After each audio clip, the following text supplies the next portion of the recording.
Good evening, everyone. This is the Master of the Mat. I am your host, Anthony the Origin Bryant, and we're about to get into it in just a few moments. I got to send a few text messages out. Just bear with me,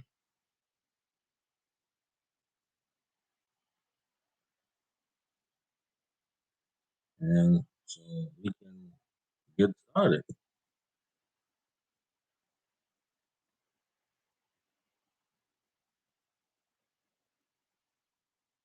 Uh,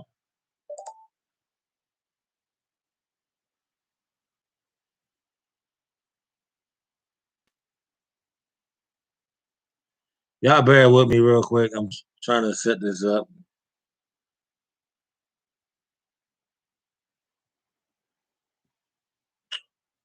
Wonderful. Oh boy, hold on.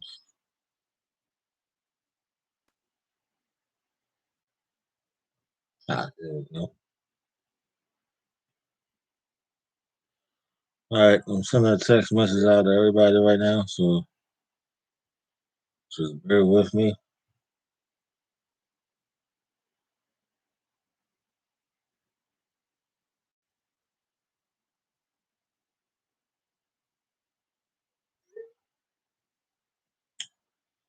All right, ladies and gentlemen, if you can hear me, say yes. My other headset, I can't find the adapter to it, so give me one more moment. I will have everything underway.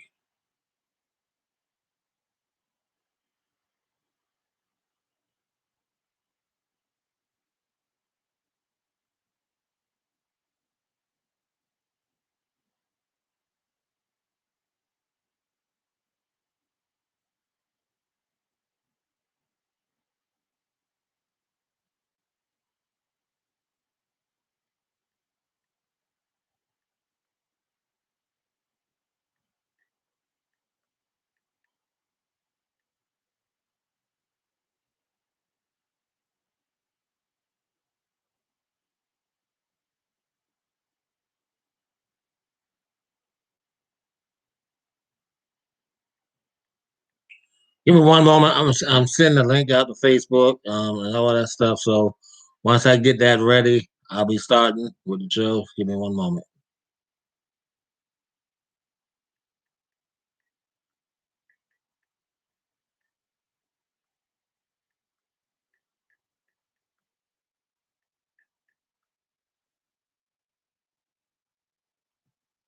All right. Now, if you can hear me out there, let me type in the chat yes. If you can barely hear me, let me know and I can fix my audio as we speak. Turn this up. Can you hear me now? All right, ladies and gentlemen, I am the master of the mat. My name is Anthony Origin Bryant, and today we're going to talk about the Ultimate Warrior. A&E and Vice both did a documentary on the Ultimate Warrior. A&E did it more profound. Vice just went in the bad side of it. So we're going to talk about both sides of it, and we're going to talk about how at the 1990 SummerSlam, Ultimate Warrior held up Vince McMahon for more money, and he wanted to get paid like Hulk Hogan. So he told Vince, if I don't get what Hogan gets, I'm not going out there and perform. Vince, Vince agreed to it begrudgingly. He had to have his main event because at that year's SummerSlam, the main event was titled. It was two main events for that night. It was the match made in hell, which was Hulk Hogan teaming with the Ultimate Warrior versus the Triangle of Terror, which was Sergeant Slaughter, Iron Sheik, and General Adnob. And it was also the match made in heaven, which saw Randy Macho Man Savage get married or renew his vows to his then wife, Miss Elizabeth. So you had two separate match made, the match made in hell, you had match made in heaven. The match made in hell almost didn't go off. Warrior did not want to team with Hogan. Warrior felt that he was better than Hogan. Warrior felt that he was a superstar in his own mind, and it just paralleled from that point on. Now, after that match was supposed to happen, the Ultimate Warrior was going to get the championship right back. Hogan was going to take some time off, and Hogan was going to drop the title. The Warrior and Triple Threat match was going to be Warrior, Slaughter, and Hogan. Vince didn't want Hogan get pinned, so he put Slaughter down to get pinned. Slaughter was supposed to take the fall. Warrior was going to win the belt back. Warrior was supposed to go into a feud with Jake the Snake Roberts. Jake the Snake Roberts and Austin Warrior was going to go back and forth for months. And at the end, Jake was going to come out with the belt. The match never happened. The feud never happened. After the match at SummerSlam, Vince McMahon fired the Ultimate Warrior after he chased back Slaughter, ad Knob, and Cheek with a steel chair. Vince fired the Ultimate Warrior on the spot and told him to get out of my building.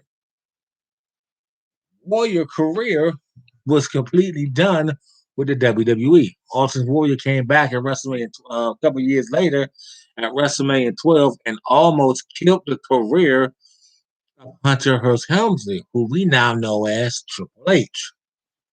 And when I mean almost killed this man's career, at WrestleMania 12, the Ultimate Warrior did not sell one move from Triple H. And when I mean he did not sell one move, he did not sell one move.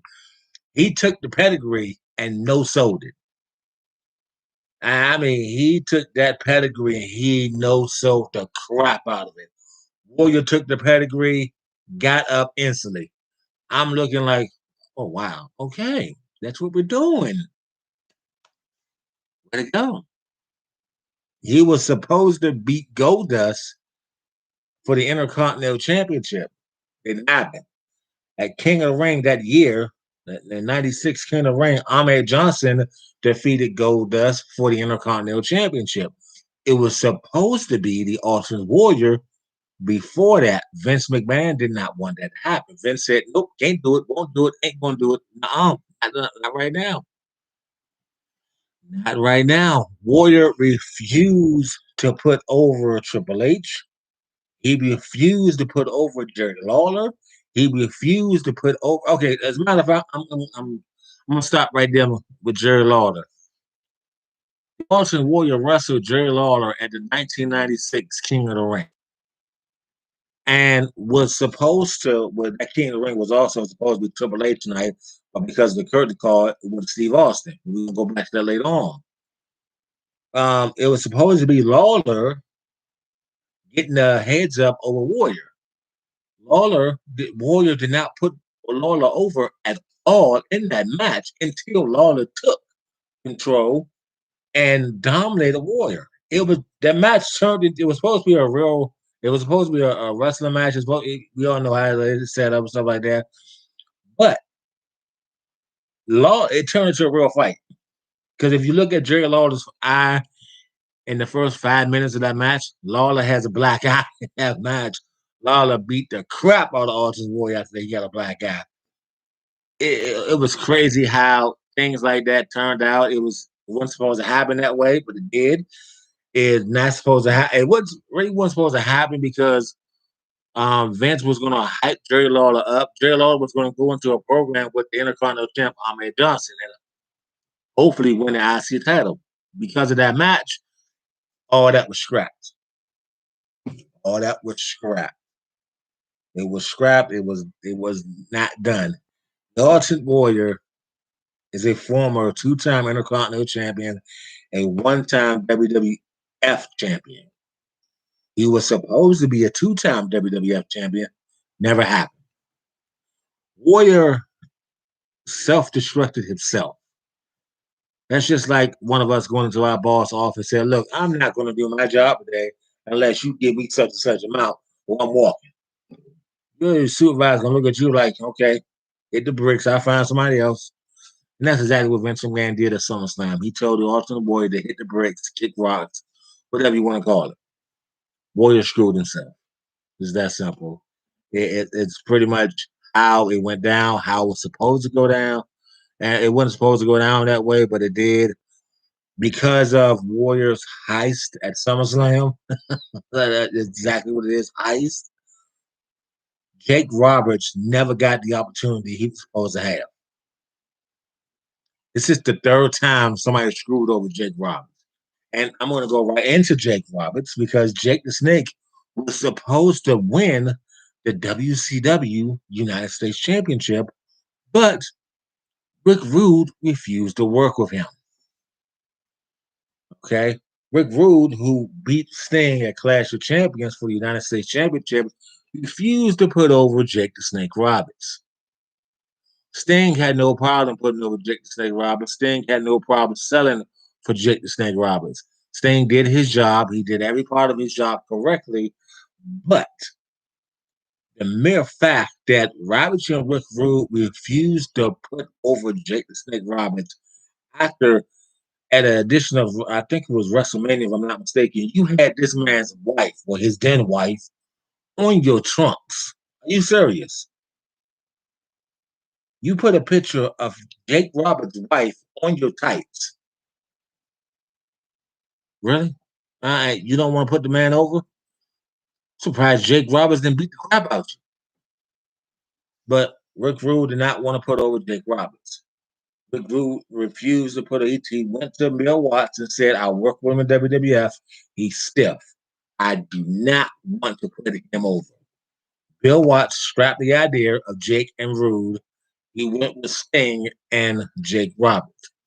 The only reason Jake the Snake did not win the WCW World Title from Sting, Jake Roberts was working with a chest. Well, it was something. I know he was something involved in his chest. He was working with his chest. Not to mention he's tested positive for PCP and cocaine the night he was supposed to win for the title. So Jake Roberts has been screwed over by Warrior and Rude, and the third man is screwed over Jake Roberts, Bad News Brown. They built up this whole thing with Bad News Brown and Jake the Snake Roberts. It was Bad News Brown Cockroaches versus Jake the Snake. And Bad News did not want to go with the last idea. Bad News said no, I'm not doing it. I'm not gonna put him over. I'm already over. No, you kind of wasn't. You won a battle royal at WrestleMania. You wasn't over. But anyway, Jake the Snake did not want. I'm sorry, Bad News did not want to work with Jake Roberts because he said Jake delivered that DDT too stiff.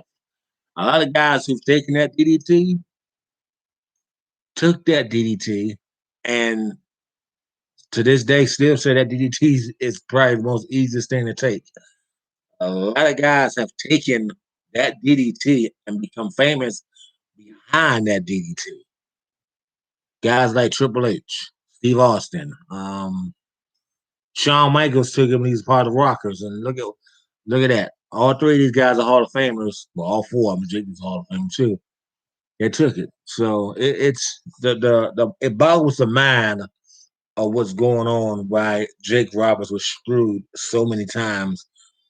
He never won a title in W. Excuse me, in WCW or WWF. Not one. He should have, but he wasn't.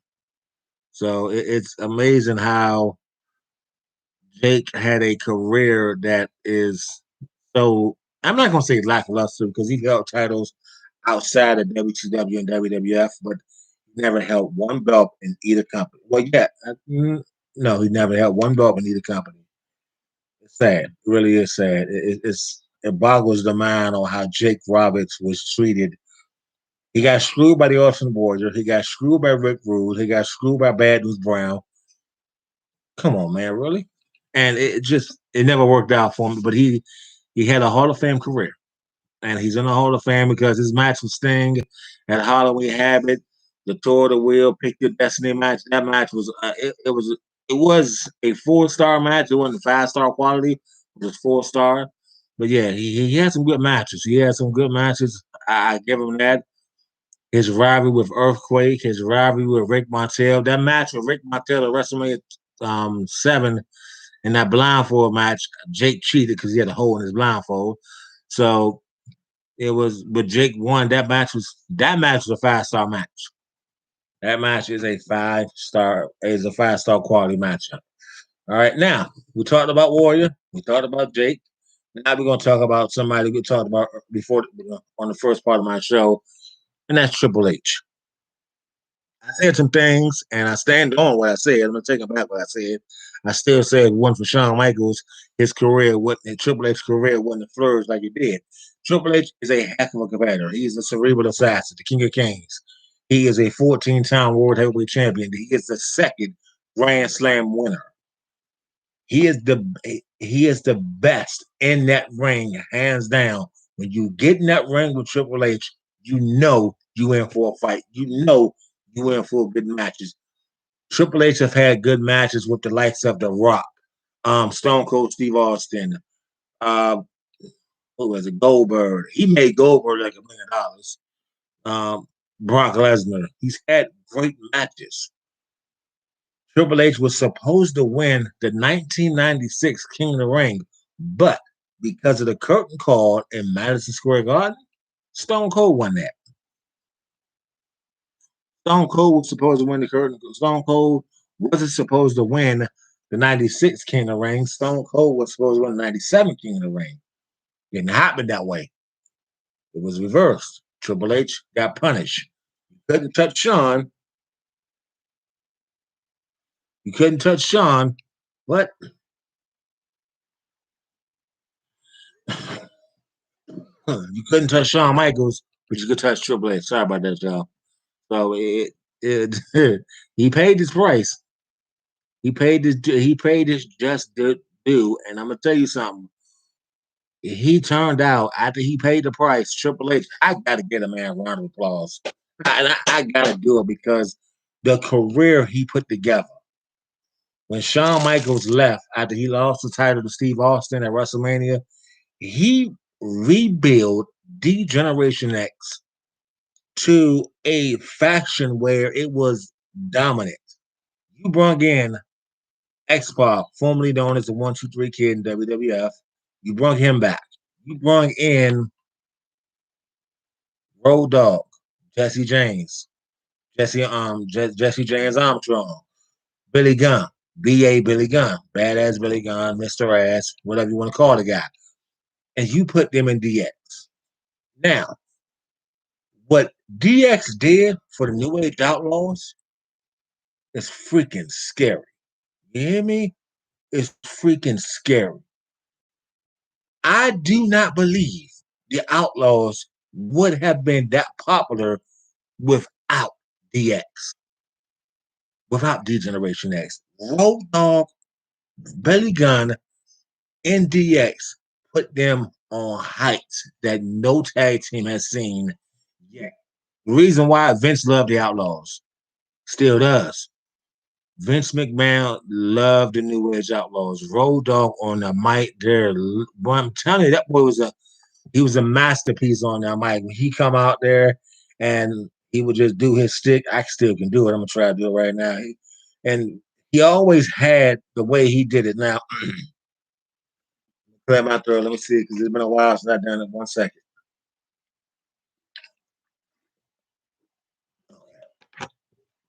So, Road Dogg, well, he would do his little stick. He would come out there and it would be like, oh, ladies and gentlemen, boys and girls, children of all ages, T Generation X, proudly bring to you its current WWF Tag Team Champions of the World.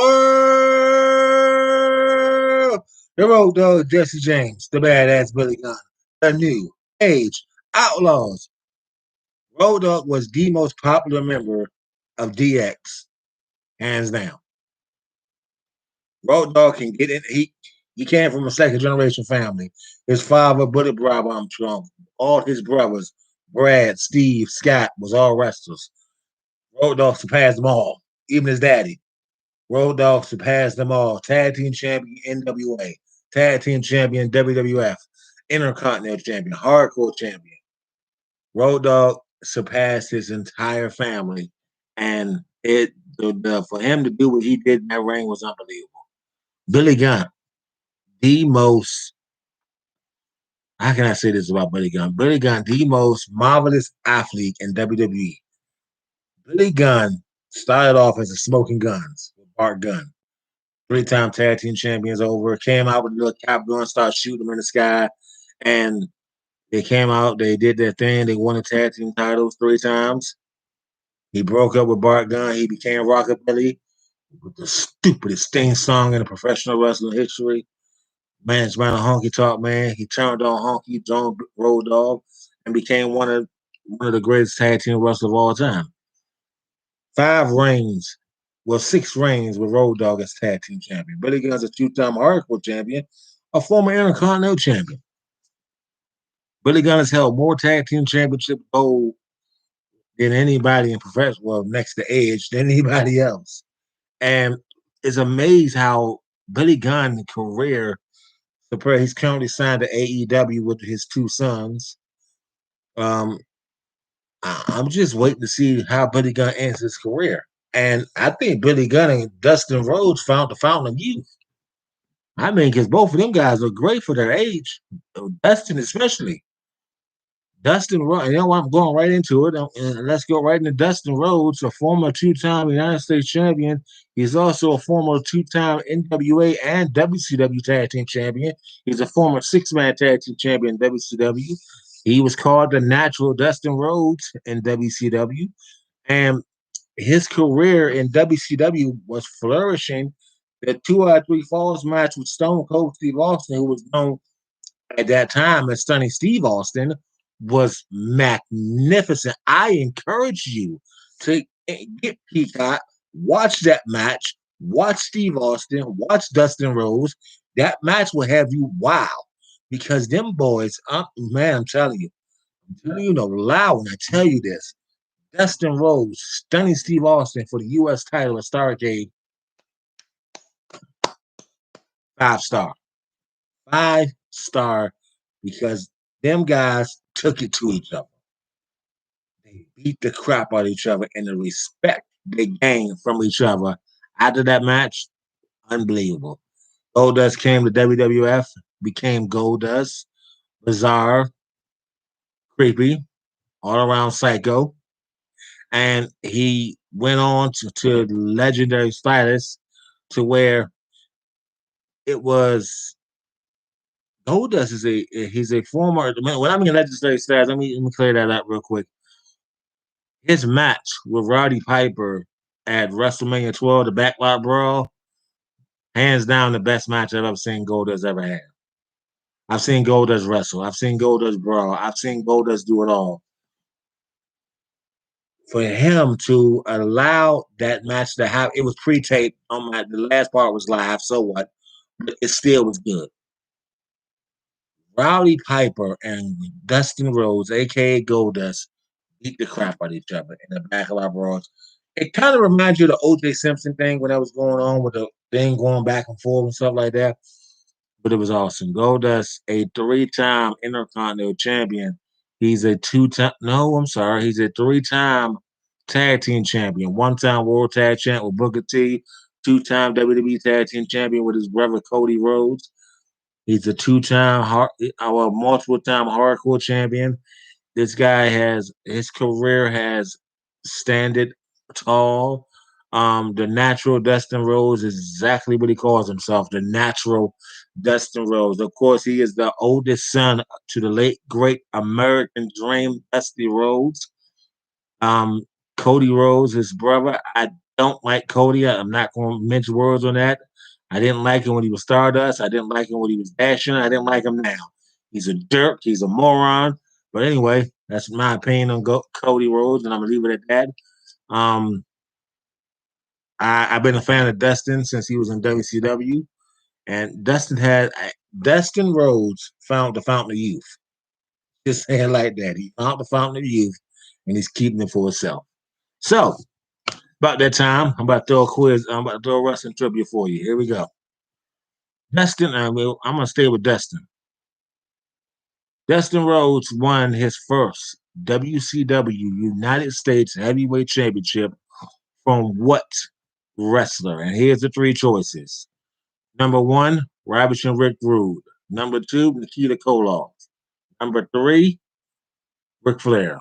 Who did Dustin Rhodes win his first U.S. title from? Let's see who gets it.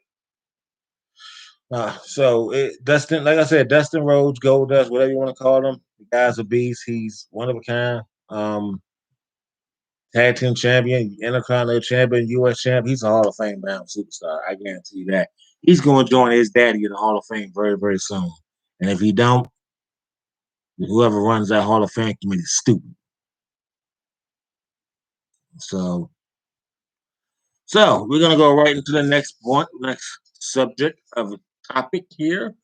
We're gonna talk about the one, the only, and we're gonna talk about the immortal Hulk Hogan. Oh, the Hollywood Hogan, and I'm a matter of fact, hold on. Let me show y'all something. I am a huge fan of Hollywood Hogan because you see this? Yes, I am a huge fan of Hollywood Hogan and the Usos, as you can tell. I'm a huge fan of Hollywood Hogan. The reason why, because I was a Hulkamaniac and I was an NWO icon. I was a huge NWO fan. I was a huge NWO fan. I still am to this day. I still am a Hogan fan because Hogan made professional wrestling what it was. Hogan took WWF in 1984 in Madison Square Garden. Hulk Hogan defeated the Iron Sheik to win the WWF championship. He kept that title for 4.5 years before losing that title. 4 years. He won the belt in 84. He dropped the belt in 88. He lost the belt. The title was held up in the tournament. Randy Savage won the tournament at WrestleMania 4. Hogan beat Randy Savage at WrestleMania 5 for the title. He kept the title for 1 year, dropped the title to the Ultimate Warrior at WrestleMania 6, won the title back the following year at WrestleMania 7. He dropped the title to The Undertaker at Survivor Series that same year, won the belt back at Tuesday night in Texas. The belt was held up because of the controversial finish by Jack Tunney.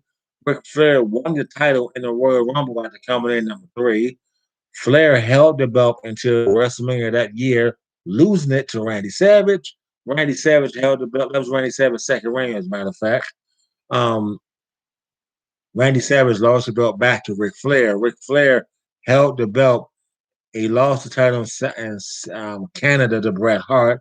Bret Hart held the belt until WrestleMania in Caesar Palace against Yokozuna. Hogan defeated Yokozuna for his 5th WWF title reign, losing the title back to Yokozuna at King of the Ring.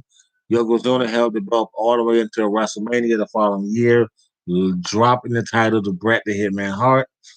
Bret Hart will go on and hold the title from WrestleMania until at that point he didn't lose the belt, he was stripped of the title because no, he lost the title to Bob Backlund at Survivor Series.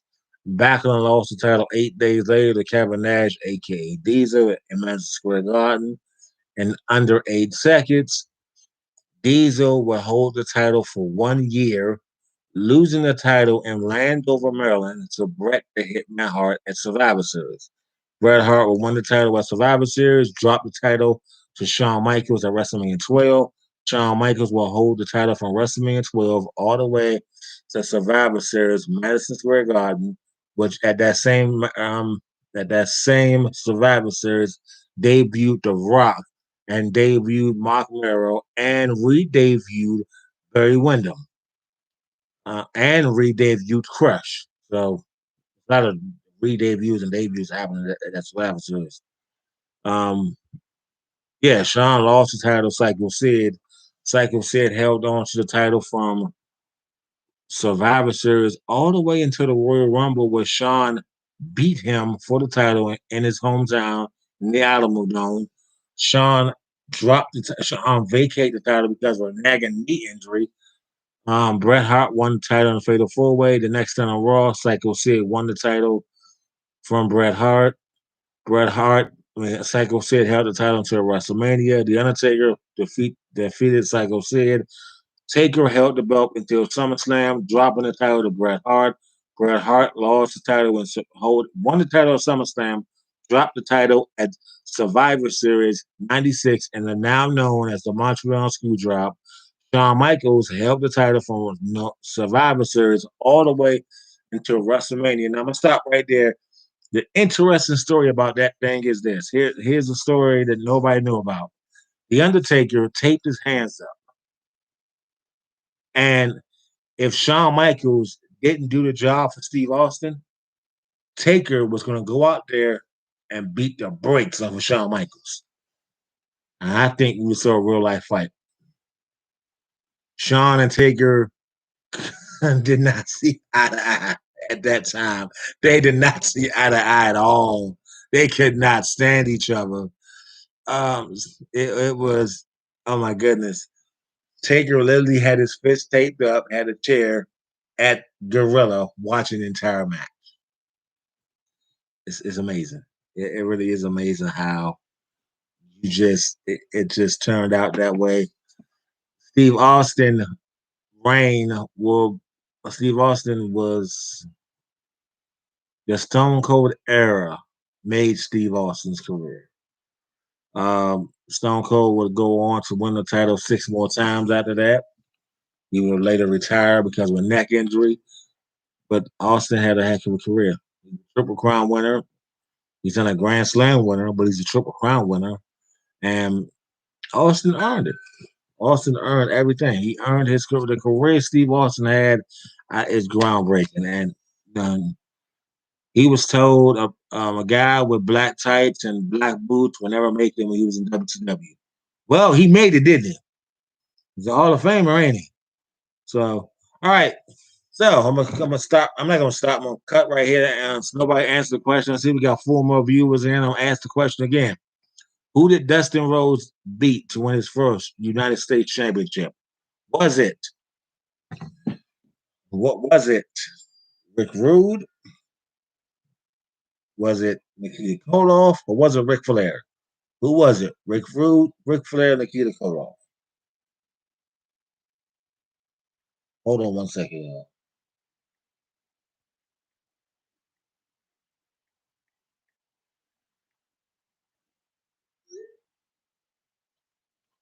Let's see who answered this. I'm gonna give you another 3 seconds. I don't know how you do that, Toya, but you got it right.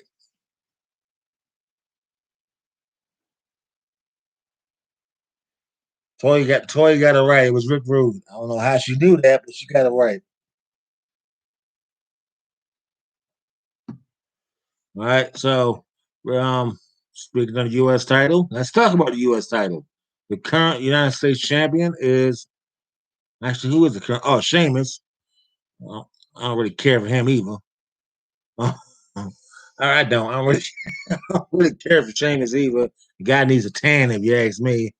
Um, the U.S. title has been around. The very first United States champion is Harley Race. Harley Race won the tournament, and I want to say Texas to win that title.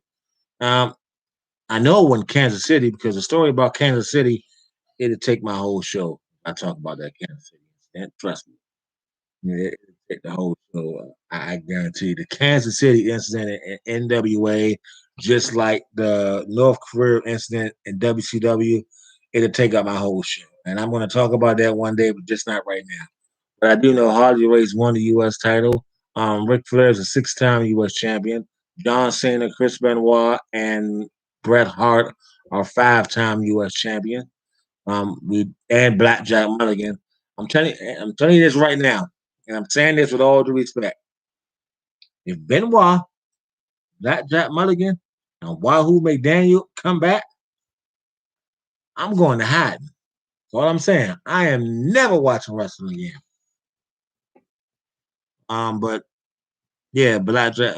All these guys are 5-time U.S. champion. Cena is one reign from time. Ric Flair with the U.S. title. Him and Ric Flair are currently tied as world champion 16 times, even though Ric Flair is a 21-time world champion. He's a 21-time world heavyweight champion. Boggles the mind how many times Ric Flair has won and lost that doggone title. So The U.S. title's been around for a while. It's been having so many different creations with designs of that title. The most famous U.S. champion, in my opinion, Sting. Sting defeated Rick. Oh, he Sting won the title in the tournament both times, and he lost the title to Rick Rude. Then he lost the title to Suzuki Sasaki in New Japan. That was his two reigns as U.S. champion. Steve Austin won the title from Dustin Rhodes. He also won the title vacate because not Rick Rude, I'm sorry. Ricky the Dragon Steamboat was injured, couldn't defend the title. And I hear him, I just don't see him. He won the title. And the funny part is, the same night he got the title back, he lost the title to Jim Duggan. Jim Duggan held the title for 100 days before losing it to Big Van Vader. Vader was stripped of the U.S. title. And after that, that U.S. title has seen some dark days. Look, I got nothing against nobody who held the U.S. title, but come on, WCW. You gave that title to superstars who didn't deserve it. Scott Steiner had no right with that U.S. title. Shane Douglas have no right with that U.S. title. Really. Jeff Jarrett is a former U.S. champion. Steve McMichaels had no right with that U.S. title. Let's see who didn't have a right. That's about it. Those three guys that didn't have a right in the U.S. title: Shane Douglas, Steve McMichaels, or Scott Steiner. Scott Steiner's a jacked up Nimrod who's popped more steroids than anybody could find. He can call himself a genetic freak all he wants. He's a freak. He's a steroid freak. But yeah, so that's just my opinion on it. That's just how I'm gonna go with it. Uh, the greatest U.S. title match I've ever seen: Ricky Steamboat and Stunning Steve Austin Clash of Champions. Kind of funny because Ricky Steamboat also holds the honor of having the greatest Intercontinental title match with Randy Savage at WrestleMania 3. That match stole the show. It was supposed to be Andre and Hogan. Nah, not really. Steamboat and Savage stole the show. Couldn't get it back after that. Crown shame. So that's just it. All right. Another question for you. Here we go. This man is a six-time Intercontinental champion. He's a one-time European champion, a one-time tag team champion. He is a former WCW US and WCW World Heavyweight champion. He is a WWE Hall of Famer. Who is he? Who gets that one? So it was broken yesterday. Cardi B will be the host of SummerSlam. I don't understand why. That one is boggled the mind, but it's also in talks that WWE could be working with New Japan Pro Wrestling. If that happens, I would love to see the Usos and Gorillas of Destiny. I would love to see the. I would love to see Okada and Roman Reigns. I would love to see the Ace and Bobby Lashley. Man, I would love to see that happen. I cannot wait to see that happen. Kushida, who's the current WWE Cruiserweight Champion, is a former IWGP Junior Heavyweight Champion. To tell you the truth. So that I'm just, he's also a former IWGP Junior Tag Team Champion. Ooh, excuse me. He's also won the Super J Cup 3 times. I'm not mistaken. I think Kushida owns that tournament. Not own it, but I think he had won the tournament more times than anybody. I see we got 4 people watching. Let's hit that like button. If this is your first time watching, hit that like button and subscribe. I will be doing this every Saturday. This is something I do for fun. I am here enjoying. I love to talk about wrestling, period. So why not do it live? So it's all positive, fun things here. And I got the idea from a couple of family members. They said that I know, they told me my wrestling knowledge is just so impeccable. So I'm gonna just go ahead and share it with the world. I watch hours and hours and hours and hours and hours on top of hours of WWF, WCW wrestling, ECW wrestling, Smoky Mountain wrestling. Man, I just watch it all. I am a advocate wrestling fan. I'm not really a big fan of this new stuff, but I will say this. Well, I gotta say it. I gotta give props where it's due. Last night's match with the Usos and the Street Profits, magnificent. Do you hear me? Magnificent. The Usos, the Street Profits, last night tore it up on SmackDown. I love that matchup. I am so impressed with Dominic Mysterio, what he did last night in the tag team title match with Rude and Dolph Ziggler. That match, you talking about? People say you can't have two back-to-back great matches. Well, Dominic Mysterio and Rey Mysterio did with the same tag team. I mean, bravo. Next Friday, you're going to see the Usos against the Mysterios for the SmackDown Tag Team Championships. I cannot wait to see that matchup. I cannot wait to see who is the next superstar to step up and challenge Roman Reigns. There has been a lot of rumors in professional wrestling as of late. And one rumor I'm going to break right now, and I know it's true. Um, WWE has been in talk with a former New Japan heavyweight champion. This man as this man has been in New Japan his entire career, and they're trying to get him in WWE. It's Okada. For people who don't know what I'm talking about, the Rainmaker, Shisco Okada. Well, I can't pronounce his first name, but I know it's Okada. And Naito. The WWE is trying to get Naito. They want Naito for NXT and O'Connor for NXT. If the WWE signs both of these two guys, the game is over. It's over. These two guys are great. The Rainmaker, the man who does this a lot. I can't pronounce what he Los El Negro, whatever his group called. Both of these guys are former IWGP heavyweight champions. So the WWE is in talk with both of these guys. The WWE is also in talk with Brock Lesnar.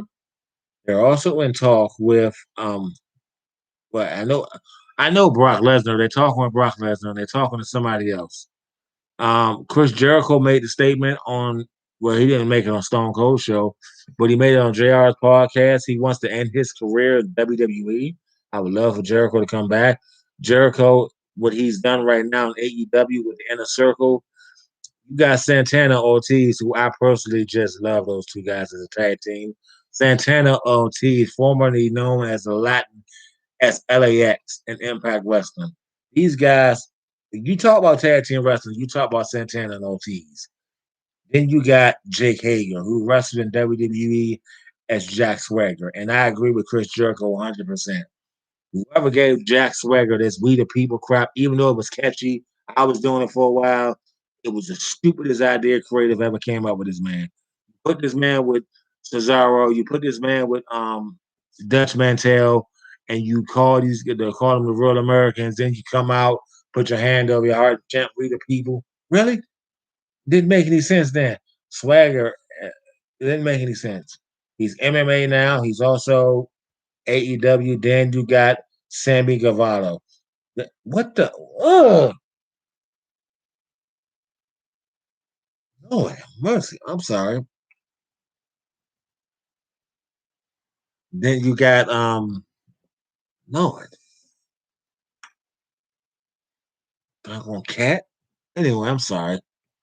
Sammy Guevara, who was trained by Booker T. This guy's got a heck of a future ahead of him. AEW's got a lot of top stars. They also got a lot of WWF rejects. Matt Hardy, Christian, Big Show. JR is the voice of AEW, along with Tony Schiavone, who was the voice of WCW. It's amazing. You got the voice of WCW, Tony Schiavone, and the voice of WWF, who was JR. You got the voice of the new up and coming voice. I can't pronounce his name. I know it started with an E of AEW. And these three guys work as a heck of a combination as a broadcast team. And that's perhaps one of the best broadcast teams I've ever seen in my life. I'm loving the broadcast team on Friday Night SmackDown with Michael Cole. People may say Michael Cole is terrible. He's not terrible. He's just sometimes he's dull to listen to.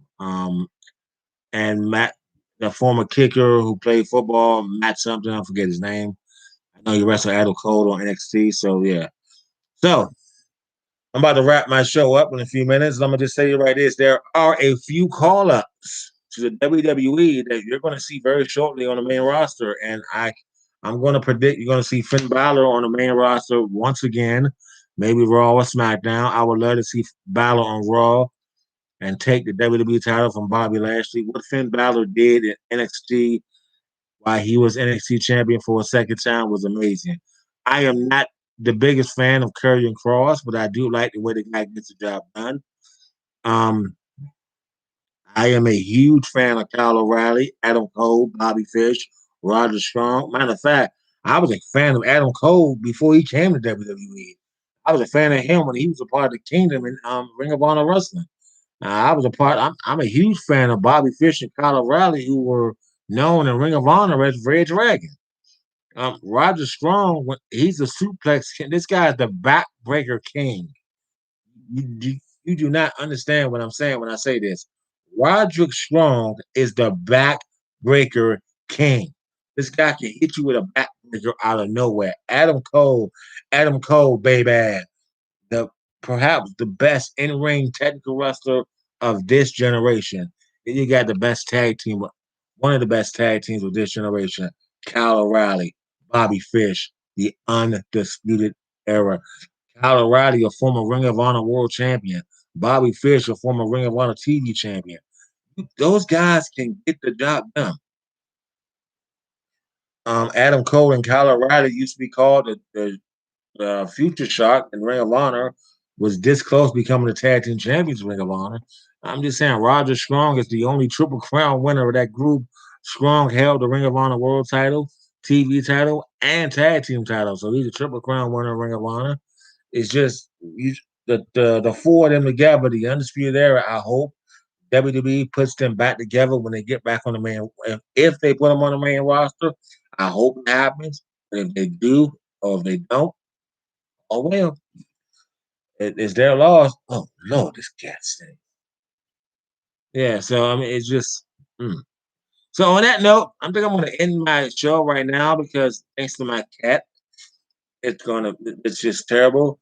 Do not forget to tune in tonight to the WFCW's Glory of the Gods and Titans Part 2 pay-per-view.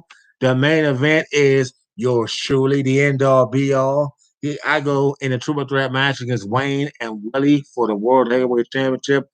And in the words of Paul Heyman, spoiler alert, I will be a five-time, five-time, five-time, five-time World Heavyweight Champion. Also tonight, Jay New goes one-on-one with 21 Savage for the TV title. He's probably going to be a mid-card. I don't know. He's a mid-card wrestler. You're also going to see tonight the Dangerous Alliance, my boys, against the Horsemen for the tag team titles. You're also going to see tonight King AJ against Tyrone for the world title. That may be the co-main event. I don't know about that. I don't know, but I do know that. So tune in tonight on YouTube. It's gonna be 8 o'clock Eastern Standard Time. Um, yeah, we're looking to see you there. It's virtual reality. We having fun with it. We enjoy with it. It's the WFCW. Tune in Tuesdays. Tune in Thursday. We do it every Thursday. Big E is the owner of the company. He's the owner and operator of WFCW. But tonight, in the main event, when the smoke clears, the end all be all will be a five-time heavyweight champion. I guarantee it. In the words of Paul Heyman, spoiler alert, the end all be all is taking back his title. So on that note, thank everybody for watching. Thank everybody who's gonna watch this.